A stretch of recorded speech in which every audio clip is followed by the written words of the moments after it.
Washington ve New York şehrdeki neçe 10 kişi koçalarga çıkıp, Amerika hükümeti, Birleşken Devletler Teşkilatı ve dünyadaki her qaysi devletlerini Uygurlarga qaratılgan zoramanlıqni eyipleş ve Xitayning Sharqi Turkistondagi siyasetini irqiy qirg'inchilik deb e'tirof qilishiga chaqirdi. Washingtonga joylashgan Sharqi Turkiston Milliy Uyg'unish harakatining qurg'uvchisi Salih Xudoyar Amerika ovozi radiosiga mundaq dedi. 29 avgust atanmış Şinjan Uyghur Avtonom Rayonluq Partikomining sekretari Chin Chöngoning Tibetdan Sharqi Turkistonga yetkenligining 4 yilliqi. Chin Chöngo jazo lagerlari ve turmalarning qurilishidagi Uyg'urlarni majburiy emgakka silish ve yuqori texnikalik nazorat qilish sistemasi, ya'ni bugun biz bilgan soqchi davlatining qurilishidagi asosli javobgar. Yana bir tarafdan Angliyadagi Tibetlar ve Uyg'urlar Birleşken Devletler Teşkilatı'nın Londondagi ish bejirish o'rni oldida Chin Chöngoning Tibet ve Sharqi Turkistonda insoniyatga qarshi qabih jinoyatlarining 9 yillik munosabati bilan qora kun namoyishi tashkilladi. Namoyish Angliya Tibet jamoati, Uyg'ur Dünya Qurultiyi ve Tibet ve ziyonkashlikka uchirgan Osonliq Millatlar Ittifoqi qarmoqida tashkillandi.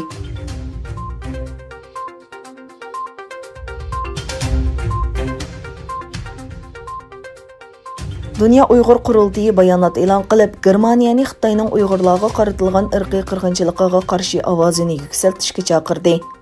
Dünya Uyghur Qurultiyining mazkur bayonoti Xitoy Tashqi ishlar ministri Wang Yining Germaniya ziyorati harfisida e'lon qilingan. Bayonotda ta'kidlanishicha, Germaniya hukumati Wang Yining ziyoratidan foydalanib, Uyg'ur krizisini oshkora o'tirg'a qo'yishi, Xitoyning Uyg'urlarga qarata ilib borgan irqiy qirg'inchilikni javobgarlikka tortish kerak ekan. Yana bir tarafdan Federativ Parlament Kishilik huquq komitetining 3 a'zosi Germaniya Tashqi ishlar ministri Maasni ogohlantirib, Xitoyning ishonchli sherik bo'lish aloyidligini yo'qotganligini aytdi.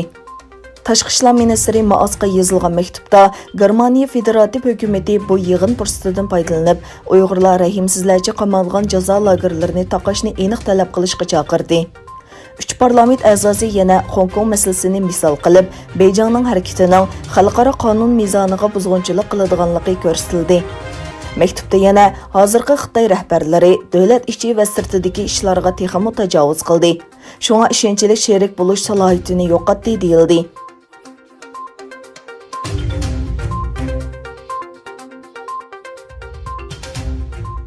Xitoyning TikTok yumshoq detalining Amerika, Kanada, Yangi Zelandiya va Avstraliya nusxalarining Amerika Microsoft va Walmart shirkatlari tarafidan setilinish muzokaralari davomlashayotgan bir paytda Xitoy Savdo ministrligi ishlarni ostin-ustin qiladigan bir qadam atdi.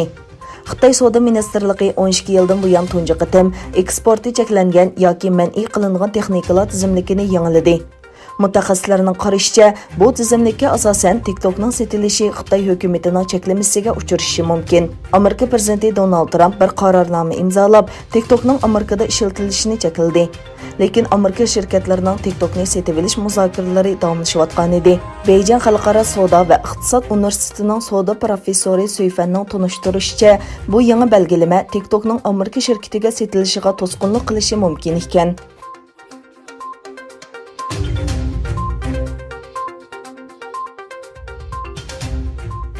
İsrailiya baş ministri Netanyahu öz devletining diplomatik munosabati bo'lmagan bir qism arab va musulmon davlatlarining rahbarlari bilan nurg'un maxfiy uchrashuvlarni o'tkazganligini aytdi. Isroiliya baş ministri Benyamin Netanyahu G'arbiy Quddusdagi baş ministr ishxonasida Amerika prezidenti Donald Trumpning maslahatchisi Jared Kushner, Amerika davlat bexatarlik maslahatchisi Robert O'Brien va Amerikaning Irondagi alohida vakili Biron Huk qatorliq vakillar o'makini qabul qildi.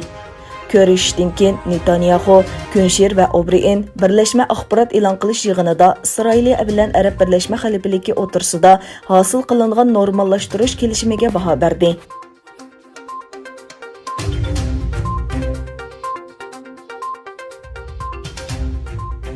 Xabar qilinishicha, Xitoyning sharqiy janubidagi Fujian o'lkasi atrofidagi Pingtan oralig'i yaqin joyda 14 kishi bor bir baliqchilik kemasi cho'kib ketgan. Dengiz okean qutqizish markazining bildirishicha, bu voqea shu yer vaqti soat 4 da yuz bergan bo'lib, kemadagi 14 kishidan 2si qutqizib olingan, qolgan 12si yo'qolib ketgan. Yo'qolib ketgan kishilarni izlash davomlashayotgan bo'lib, voqea sababi tekshirilmoqda ekan. Yana bir tarafdan Xitoyning Sanshi o'lkasida 2 qavatlik bir restoranning o'rilib tushishi sababli o'lgan Xitoylarning soni 29 ga yetgan.